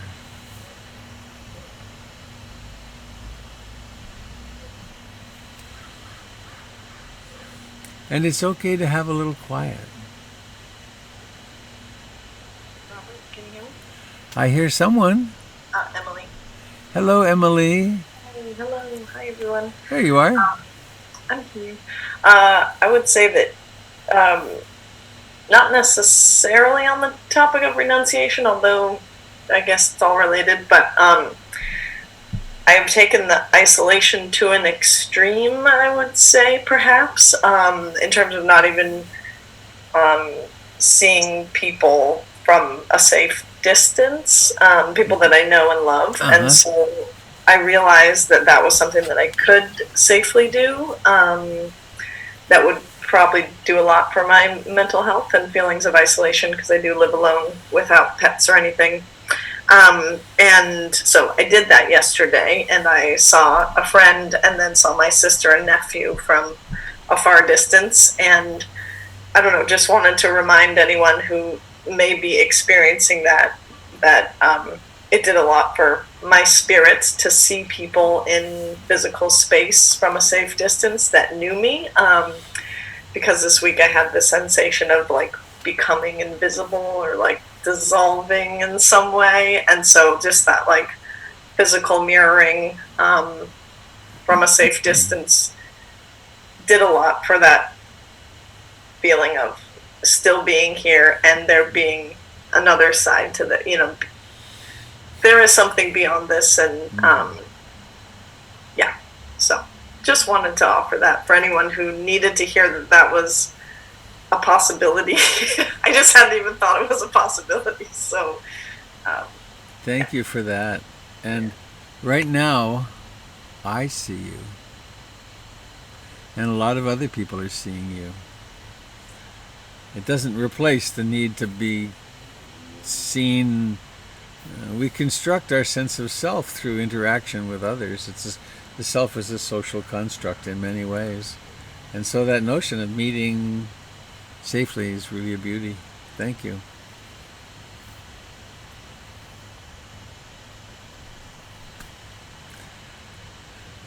I don't know if others are doing this, but I like to go to speaker view when the individual is up, because then they fill the whole screen. It's very, it's encouraging somehow, much more intimate.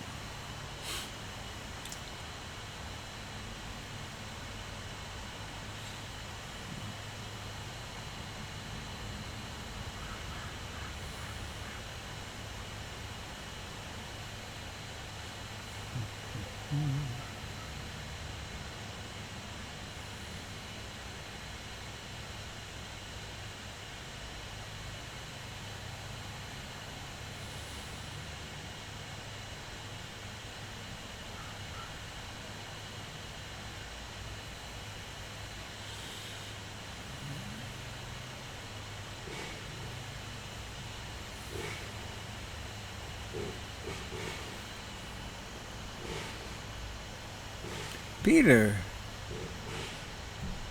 I guess this is the greeting too that we're. All right, live long and prosper. Right. I went to that. I just want to say I went to that website, the one goodnewsnetwork.org. Yeah. And I'm going to share one of the article headlines that I saw, if I can. Can everybody see that? No. I guess I can't share them. Anyway, the headline was, "Doctor left crying after officer pulls her over for speeding but gives her face masks instead of a ticket." Aw, that's nice. Oh.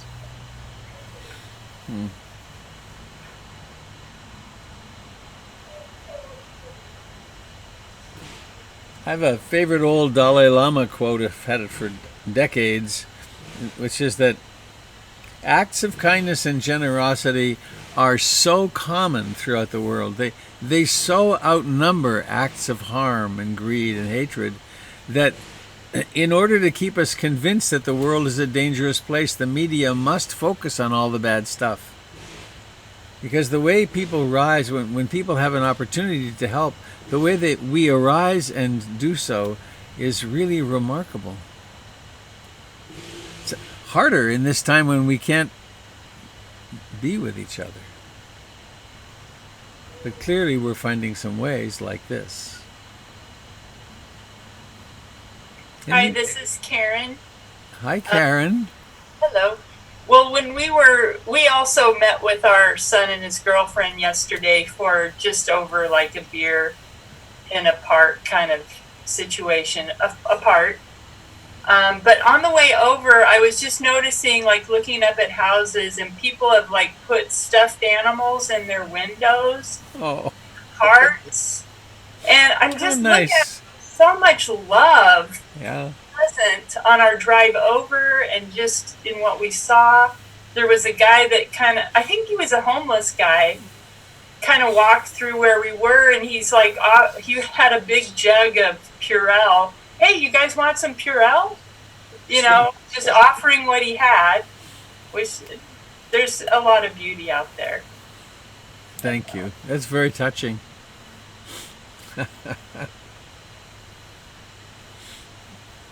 Robert. Hi. Hi. One of the things I've noticed is when I go outside to take the dog out or whatever, go for just being out in the front yard, I've actually met more neighbors, more people since quarantine than I had in 3 years of living here. That people stop, they're walking their dogs or just walking, and they stop and they visit, and it's actually been quite the revelation that we have neighbors that we can talk to, and it's really been lovely. I'm not finding the quarantine particularly onerous, so, and that has been one of the delights, is going outside. Thank you. Yeah, I'm a little suburban here near Washington Square, and there's a lot more people on the streets. A lot of more people walking. I mean, 10 times as many.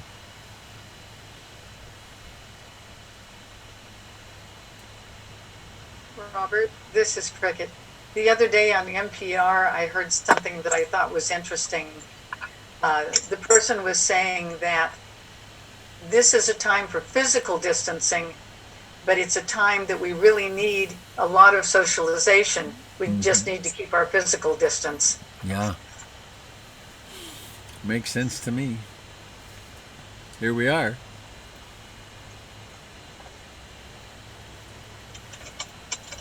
Hi, Robert. This is Alex. Hi. Oh, I've been okay, listening. good. Yeah.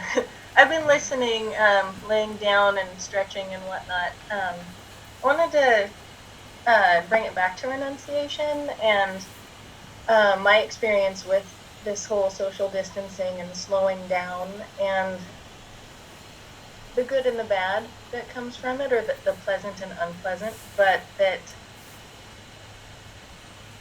the path through it all is actually feeling very, very important towards overall awakening and growth. I feel that the renunciation of getting ready for work and commuting to work and going to work and all of those kinds of things, being busy, has allowed so much space for the things that have been percolating below the surface, as far as desires of things that I want to be different in certain relationships or different areas of my life, and being able to use my NVC skills I learned from Doyle to feel through them and discover what I need in those situations, and how open am I to actually trying to fulfill those needs, and what would fulfill those needs. And sometimes there's a lot of tears, and sometimes there's a lot of joy and tears of relief instead of tears of pain. And it's been wonderful to become more clear on how I can take more responsibility and move forward in my own personal growth and take care of myself.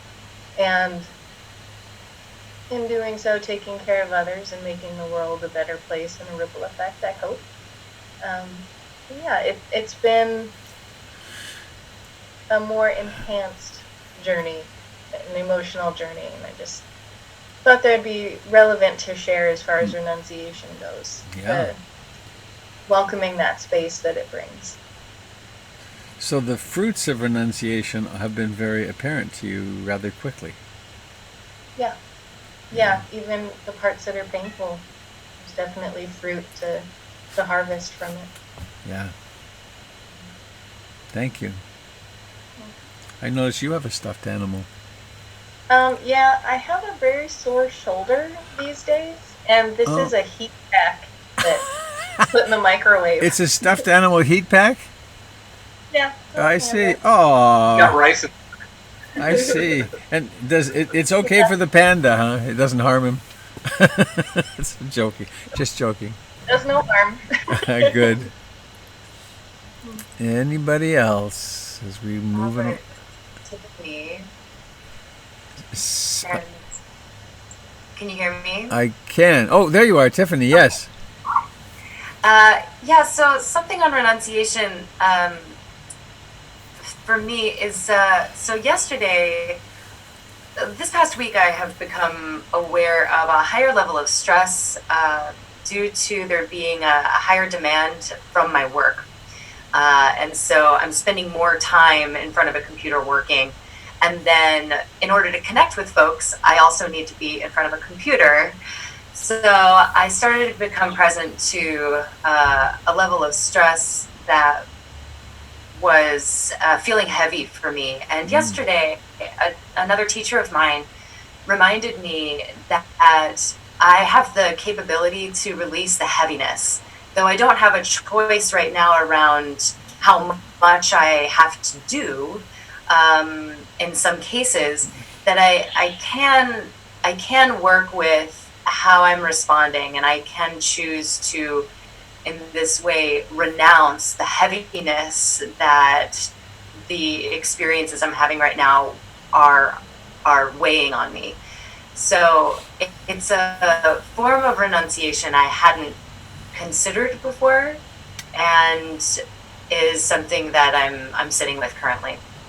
Interesting. It's not easy necessarily, and I think we're all entitled to our reactions and our emotions, but just having that as a consideration, something to come back to and meditate on, has been a relief for me since it was brought to my attention. Well, and of course, the strong attachment, the attachment to certain strong emotional things. Part of the purpose of renunciation is to create the intention to look at it and relinquish it, to look at it, and that's the growing edge, I think. And it of course it takes time. Yeah. Well, it doesn't take time in the moment of, oh, there's that, but then it'll come back again. And yeah.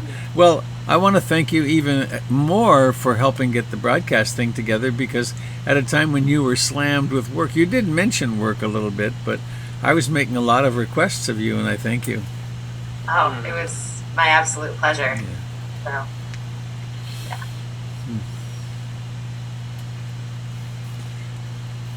So, is there anybody else who would care to share something of your journey through COVID land?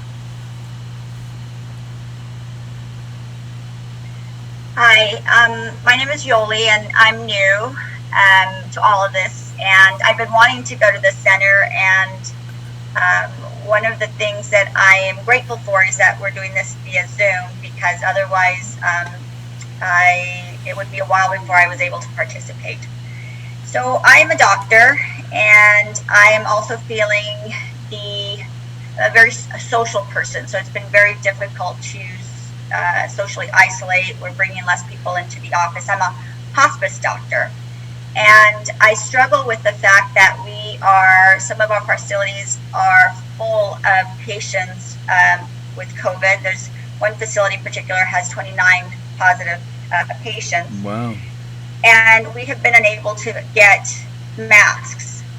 We actually just got a shipment from the health department yesterday, so I'm feeling a lot less stressed out. But it's been very stressful, because we try to order the masks, and they said only it's only allotted for the hospitals. And I think, but what about us? We're still taking care of these patients very intimately. And I've struggled with that, because we've asked staff to voluntarily take part in a COVID team.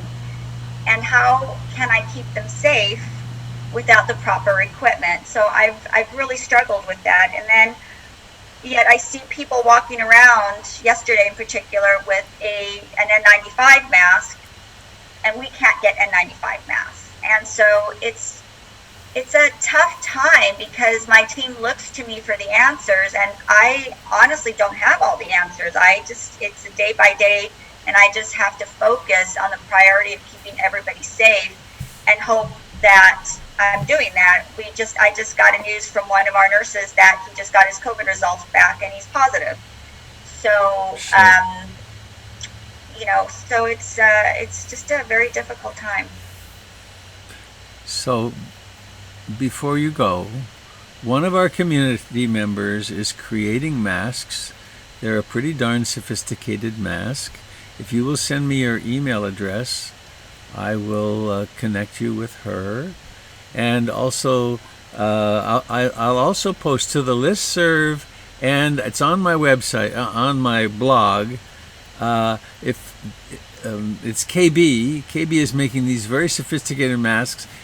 I received 2 from my daughter who works in the hospital. They fit well, and they have a little pocket in them. They're cotton. You can wash them every day. They have a little pocket in them into which one can insert air filter HEPA material. So they become a very sophisticated functional mask. And KB is looking for donations for materials, and this is how they're supporting themselves now. So I'll post that onto the website, onto my blog. I don't know how, I guess I'll try tomorrow to get Avi to post it on the website. So there's an effort being made there. It's very small scale, but it's pretty sophisticated, and they might be able to help you. Oh, and also she's willing, any of you who know how to sew, she's quite willing to send on the specs on how to make these masks. So it's a place where I feel, I don't know, it's upsetting to me. It's so absurd that we don't have this gear for our professionals. And it's personalized because of my daughter, of course. So thanks and welcome. Thanks. Take care of yourself. Wash your, you know. Oh, I'm upset. Yuck. I mean, that's something many of us are dealing with, I know. That just a bit below the surface, I'm so aware there's something so big happening. And it's affecting so many people. I found myself very teary this morning after Sid called me from Mary's Little Flower Bakery. He called me over in Southeast near the center. He called me because no doubt they're in catastrophic financial shape. That's one of so many. One little update. We at PIMC, we're applying for the Paycheck Protection Plan, or whatever it's called, from the federal government to help us through this period. And we might get it, who knows. But that underlines the importance of supporting the community as well. Anybody else? We have a few more minutes. We have 6 more minutes on my watch.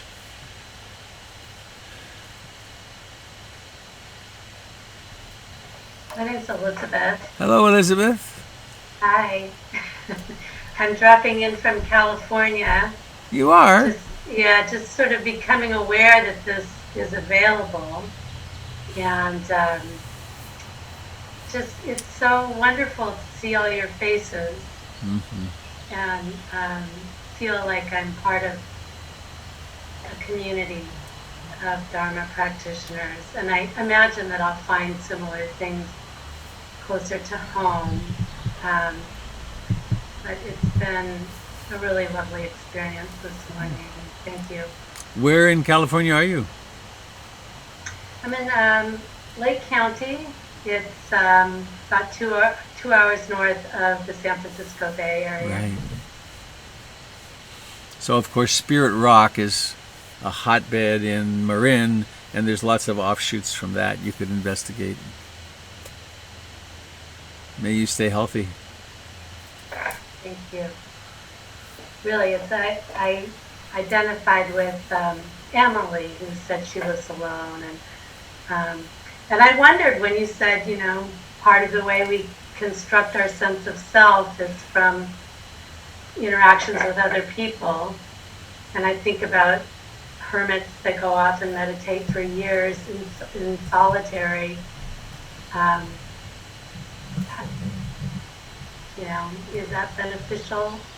It's so hard for me to imagine that. I so feel the need for community. Yeah. Well, we're not all designed to be hermits, that's for sure. So thank you. Thank you so much.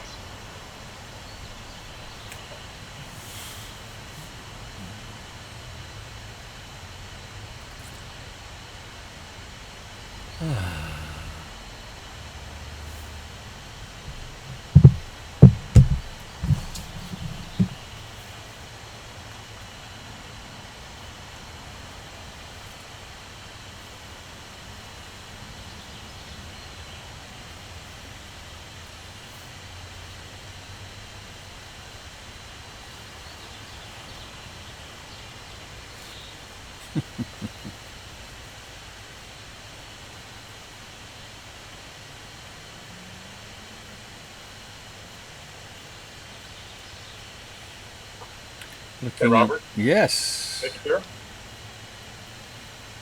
Can you hear me? I can hear you, Vic. Hi. Okay, hi. So, one of the things that I'm finding is because all the gyms are closed, you're not able to walk around too much. I'm not moving a whole lot during the day.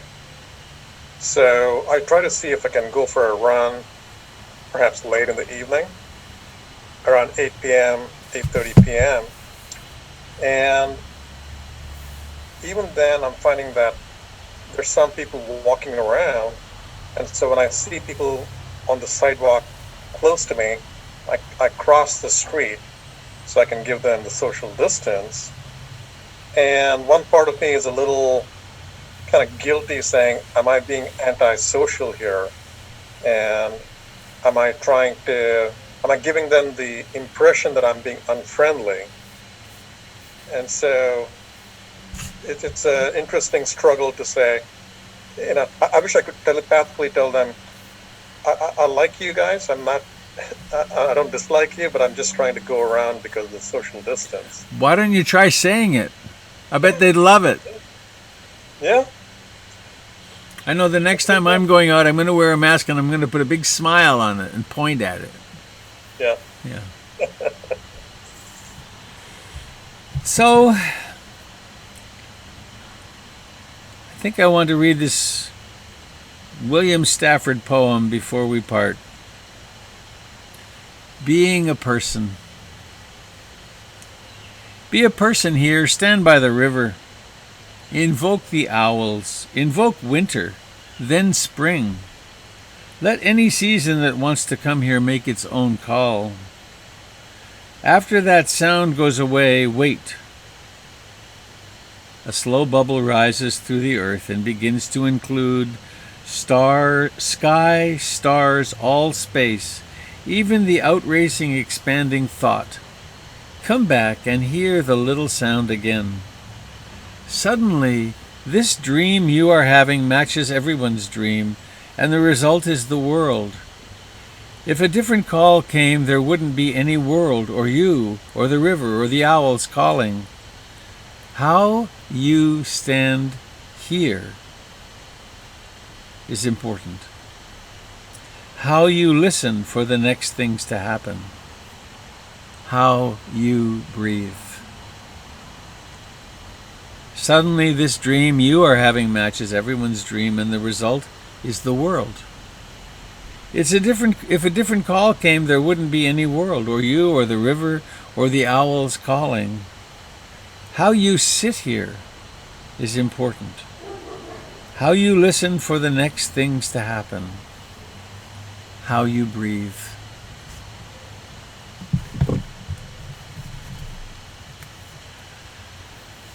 So, I invite us all to really dive deep into our practice, to be mindful in daily life, to be kind and generous to ourselves and particularly the people around us, to look for the beauty in ourselves and in them, to be merciful with ourselves when we don't live up to our rather high, maybe idealistic aspirations.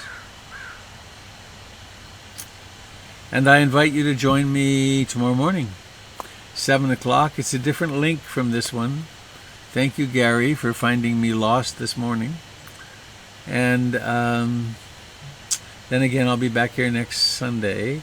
And please do check in on the other teachers at PIMC from Monday through Thursday. There's beautiful stuff happening. So on the very first one of these we did develop this kind of silly practice of singing our parting song together. And I'm going to unmute everybody. First with a reminder, the information about KB and masks will be on the blog and also on the listserv. And see you soon. And here we are. Where is it? Do this. Here we go. I'm unmuting all. May all beings be happy. May all beings be happy. May all beings be happy. Sadhu, sadhu, sadhu. And now let's reach out and feel all the hands and all the hands in the world. May all beings be free from fear and danger. May the merits of our practice be shared with all. Have a lovely rest of the day, my friends. Thanks for coming. Thank you, Robert. Thanks, Robert. Thank you, Robert. Jam. Bye, everyone. Goodbye, dear friends. I see you. I see you. Hello, Allison. Hi. Thank you to those of us that joined us on the other channels. I hope you have a wonderful day too. Everybody have a great day. Wonderful.